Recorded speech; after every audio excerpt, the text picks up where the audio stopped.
Magandang araw mga katagay, RP Gaming here para sa ating Ragnarok Origin Global Content. Sa video na to ay magka-character update lang tayo. Tapos konting tips na rin kung paano tayo makakakuha ng PvP damage reduction at PvP damage increase bonus. Pero bago ang lahat, intro muna! Let's go. Yeah. I'm like an addict, do I gotta have it. I ain't even playing, got a really bad habit. If it moves, gotta grab it. Fuse like a magnet, lose, won't have it till I'm doomed in a casket. I ain't playing, got a weird. So, yun nga mga katagay, kumusta na kayo?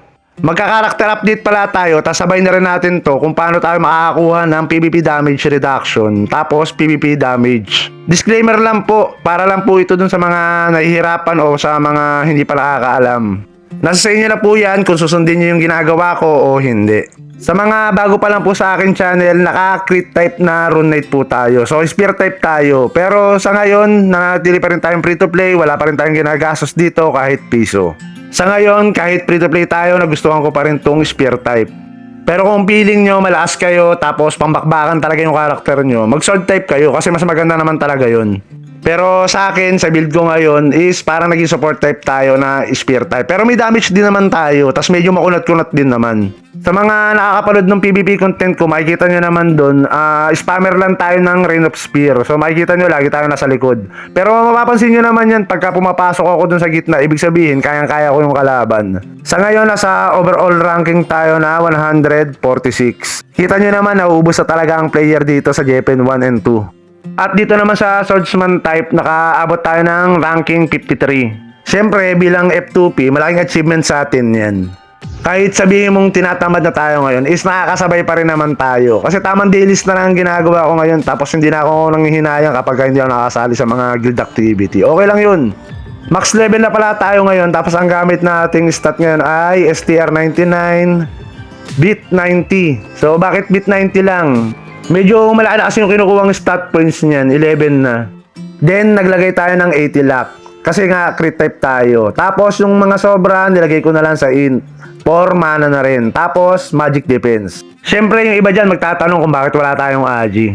Ang sagot ko naman dyan kasi hindi tayo gumagamit ng 100 spear pagka PvP. So, ba't hindi ako gumagamit? Kasi siyempre may delay. Kagaya ng sabi ko, spammer lang tayo ng Rain of Spear. Tapos lapit ng konti, spam naman ng mga Dragon Breath. Tapos layo uli, Rain of Spear uli.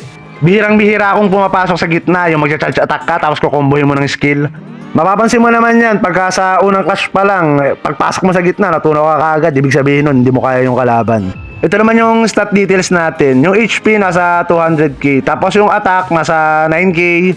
Yung PDEP natin nasa 3.8 lang, tapos yung MDEP natin nasa 900, napakababa nun. Pero okay lang yan, dalawa naman ang buhay natin eh.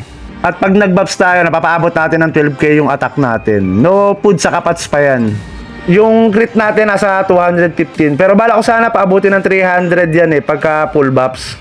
Pero sa ngayon, tinatamad pa tayo, kaya hindi ko pa naaayos. Yung P-damage reduction natin, saka magic damage reduction natin, mababa pa. 140 saka 138 lang. Yung PvP damage reduct natin, napaabot na natin siya ng 4-5. Pero papaabutin natin ng 5k yan.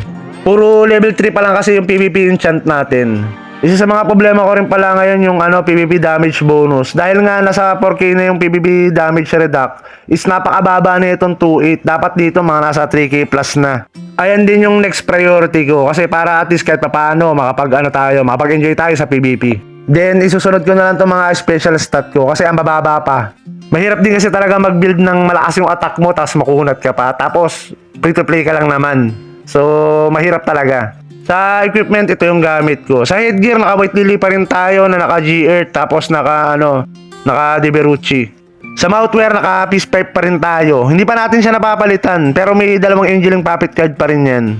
Sa weapon, naka-squidget pa rin tayo sa cruiser. Wala nang palitan yan, PvP o PvE. Tinatamad na kasi ako magpapalit-palit ng card. Pero mga katagay dati, ang sipag ko dyan. Depende yan sa race, sa size. Nagpapalit-palit tayo niyan, pati sa armor.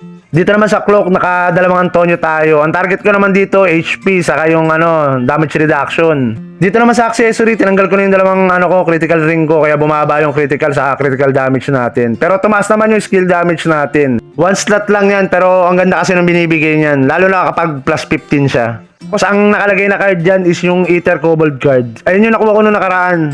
Sa costume, ganun pa rin na merong Baphomet Puppet na may ano yan, PvP damage reduct saka PvP damage bonus.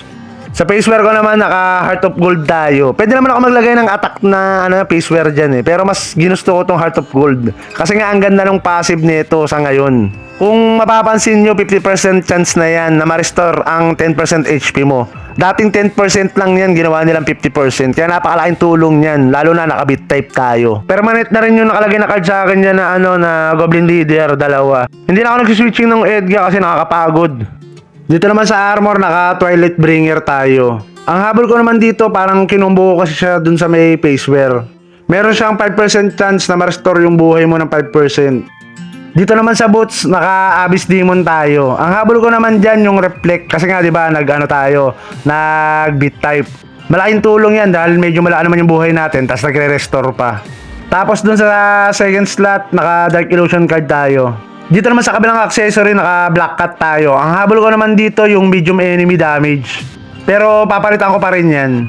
Ang nilagay naman natin card dito ay yung Illusion Osiris card. Tapos isang Kobold na 3-star. Or pwede rin kayo mag-Bogun card dyan. Dito naman sa backware, optional naman ang pwede nyo ilagay dyan. Pero ang nakalagay kasi sa akin ay yung Golden Tip Bag Puppet. Pang anti-magic, tapos madali rin siyang buuin. Dito naman sa sigil, dapat mabuo nyo na to. Kasi ito yung isa sa mga pinakamataas magbigay ng PvP damage reduction. Ayan kompleto ko na, 1.2 na yung bibigay niya. Dito naman sa Nexus Engine, mga katagay, dapat alam nyo na to. Diyan din kasi tayo kukuha ng PvP damage reduction saka PvP damage bonus. Siyempre, gagawa kayo ng preset para sa pang PvP lang, tapos pang PvE. May naka-reserve na nga rin akong pang sword dito in case na gusto ko mag-sword. So, kompleto ko na yung talent niya, nakuha ko na yung 3. Balik tayo mga katagay dito sa Nexus Engine ko, pang PvP. Konting tips ko lang mga katagay, huwag kayong basta-basta lagay ng grid dyan. So, mas maganda mag-focus muna kayo sa pagpapalevel up ng mga nilagay nyo. Kagaya sa akin, pang PvP to, diba? Lahat ng nakalagay dun sa opens ay merong PvP damage bonus.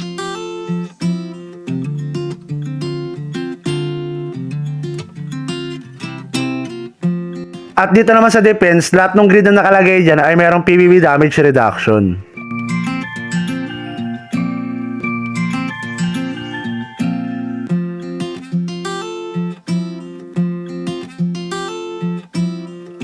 Dito naman sa support, max PvP ward. Tapos pwede nyo na rin samahan ng PvP ward recovery.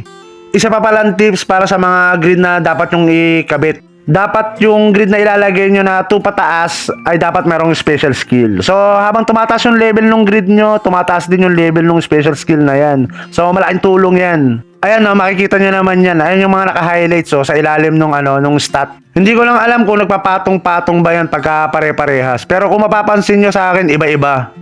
So, paki-comment na lang sa baba kung may nakatry na pare-parehas yung special skill na nakalagay dun sa kanila. Tapos, gumagana ba kung gumagana. At isa pa pala, kapag 3 pataas yung grid na nilagay mo, 2 na yung stat na nakalagay dyan.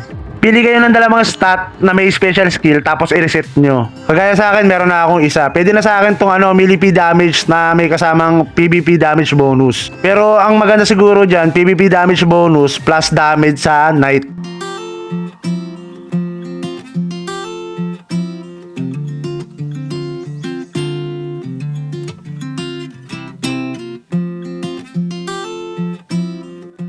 Dito naman sa defense, maganda yung PvP damage reduction na may kasamang damage reduction sa Knight or sa Wizard. Kasi ayun yung masakit sa ngayon.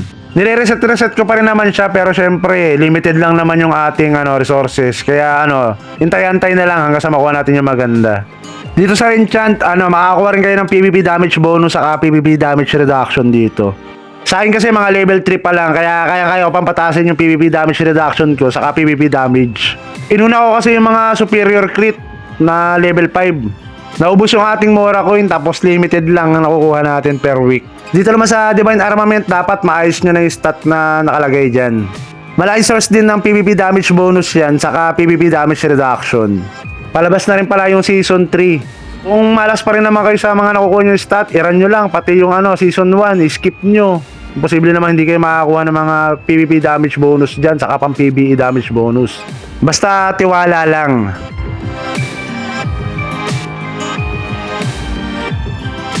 Dito sa statue ko, normal lang din. Basta ina-ups ko lang kapag ka meron.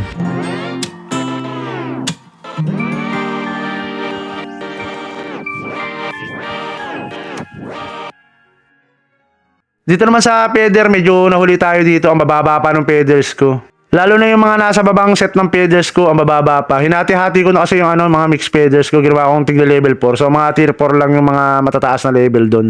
At isa pa, madalas din ako hindi nakakasali sa War of Imperium. Kahit nung may castle pa kami, hindi ako masyado pumapasok sa guild dungeon. Nakakatamad. Mag-aantay ka pa ng oras mag-respawn yung boss. Tapos kapag dating mo naman doon, napatay na pala ng mga kaguild mo yung mga boss. Eh di naubos lang yung oras mo. So ini-ignore ko na rin yun. Sayang sa oras eh. Siyempre, may pamilya tayo. Dito pala sa Nebula Path, mababa pa yung level natin. Pero nag-max level na tayo, mapapa-level up na natin siya ng 2 kada araw. Habol na lang tayo rito. Hindi ko pa rin pala siya inaayos. Ako na lang siya i-reset kapag level 100 plus na rin yung aking Nebula Path. Dito pala sa title mga katagay, siguro mga 2 linggo pa to para mapa 5 star na rin natin siya. So yun lang mga katagay yung ating character update. Shoutout pala dun sa mga tropa natin dyan. At sa mga hindi pa nakapag-subscribe, pakisubscribe po yung ating channel. So hanggang dito na lang mga katagay. Hanggang sa muli. Happy leveling! Salamat!